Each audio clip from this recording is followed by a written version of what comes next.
उसके थोड़ी देर बाद स्वाति मालीवाल पुलिस स्टेशन जाती हैं। अपनी मौखिक तौर पर अपनी उपस्थिति वो दर्ज कराती हैं, लिखित में कुछ नहीं बोलती।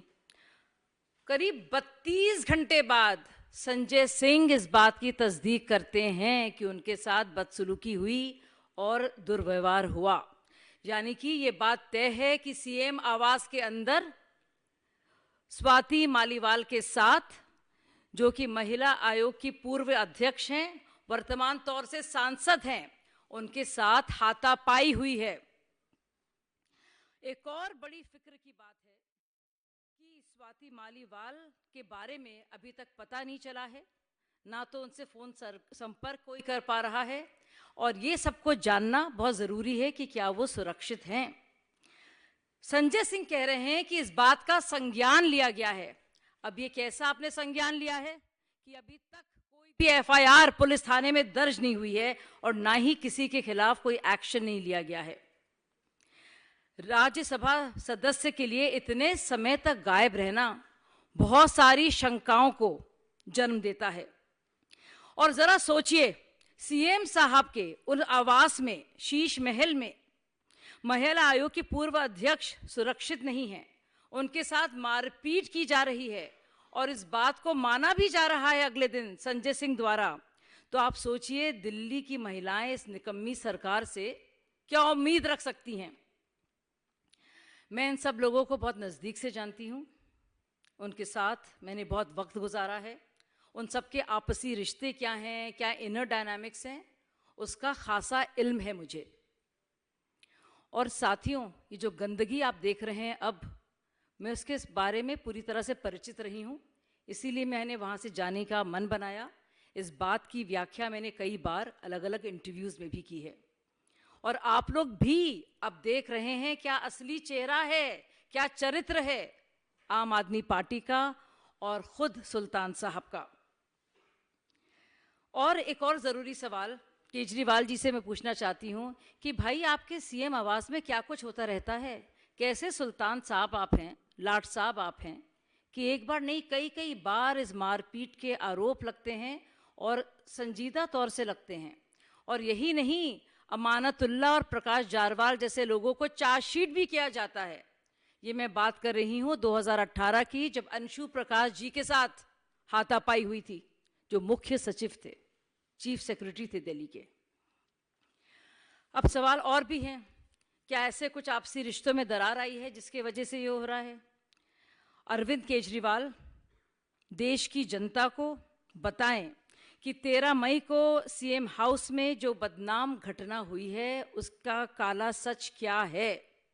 पिछले 48 घंटे से महिलाएं अरविंद केजरीवाल से यही सवाल पूछ रही हैं, और सभी सवाल पूछ रहे हैं कि सीएम हाउस में आखिरकार एक महिला के साथ मार पिटाई कैसी हुई।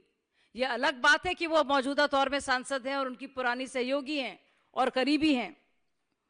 अभी तक अरविंद केजरीवाल, सुल्तान साहब, चुप्पी क्यों साधे हैं? अरविंद केजरीवाल ने विभव कुमार पर क्या कार्रवाई की है? क्या विभव कुमार ने केजरीवाल जी के कहने पर स्वाति मालीवाल के साथ मारपीट की और इसलिए केजरीवाल विभव कुमार के खिलाफ कार्रवाई करने से बच रहे हैं? क्या वो महफूज हैं स्वाति मालीवाल? क्या उन्हें चुप रहने के लिए धमकाया जा रहा है? अभी तक पुलिस में इस घटना को लेकर कोई एफआईआर दर्ज क्यों नहीं हुई? क्या सीएम हाउस में एक महिला सांसद के साथ मारपीट के लिए मुख्यमंत्री केजरीवाल को जिम्मेदार नहीं ठहराना चाहिए? क्या है उनके नैतिकता के तकाजे? सोनी मिश्रा को आपको नाम याद होगा।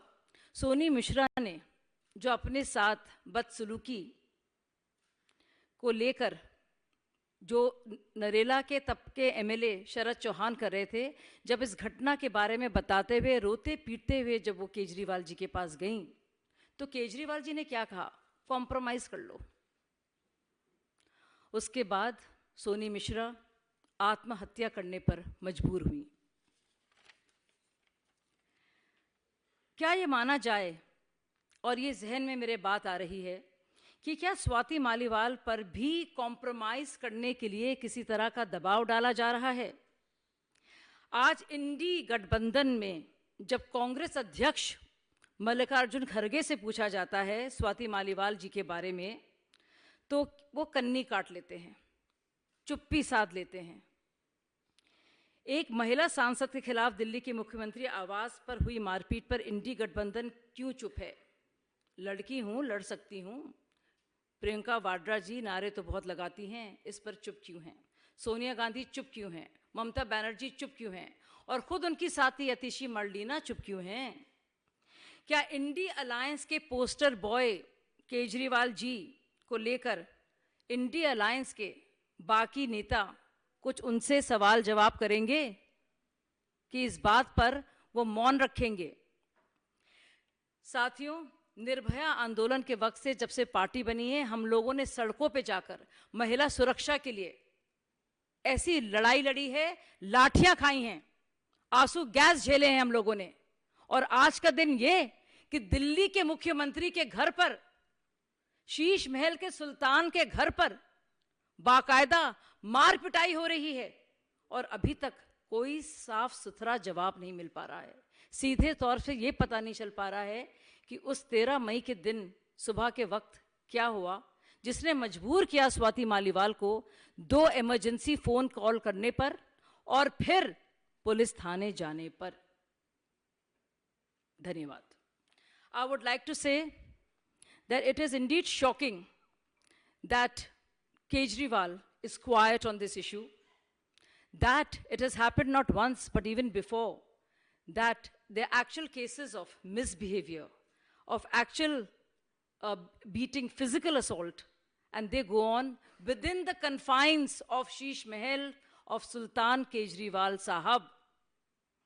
Swati Maliwal, who happens to be the Rajya Sabha MP, a Rajya Sabha MP, who was heading the Delhi Commission for Women, and who has been a close confidant and a member of India Against Corruption, before that Kabir and Parivartan NGOs, and then Aam Aadmi Party, has indeed stated through her phone logs, it's obvious, that she has been beaten up at the behest of CM Kejriwal.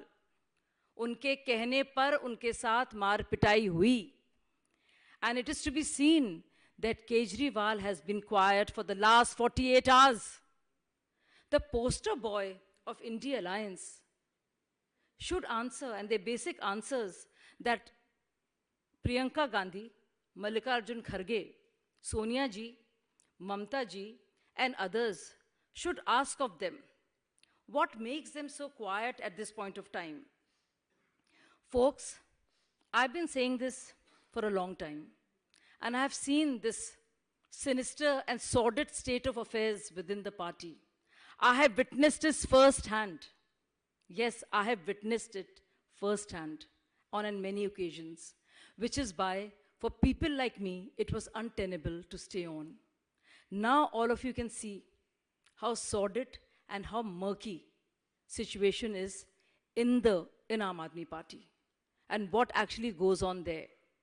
And this has not happened for the first time. Imagine this is happening on the watch of Chief Minister in his residence, which is Chief Minister House.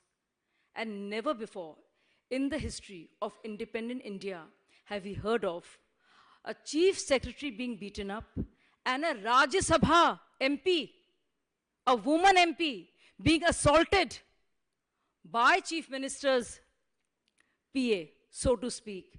I know all the characters very well.